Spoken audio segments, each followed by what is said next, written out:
আপনার জীবনে বিয়ে করলেন না কেন? 15 বছর 7 মাস 12 দিন আমার প্রেমের বয়স। আচ্ছা, 13 দিনের দিন মাকে বিয়ে বললাম, মা আমি লাভলিকে বিয়ে করব।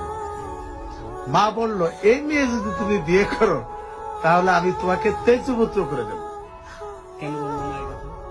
মা পছন্দ করেনি, আচ্ছা, আমার আর কিছু নাই। তাই আমি আমার প্রথম লাভলির কাছে চিঠি লিখলাম রাত্রে 11টা 10-এ প্রথম চিঠি লিখলাম, লিখেছিলাম। হঠাৎ করে বসেছিলাম জানালার পাশে, তারপরে নারকেল গাছের পাতাগুলি ঝরঝর করে উঠলো, তখনই মনে পড়ে গেল তোমার কথা। যখন মা ওকে বিয়ে করতে দিলেন না, তখন আমার মনটাকে স্থির করার জন্য এবং অনেক জায়গায় গেলাম, কোন মেয়ের সাথে আমার পছন্দ হলো না, মনও মিলল না। যখন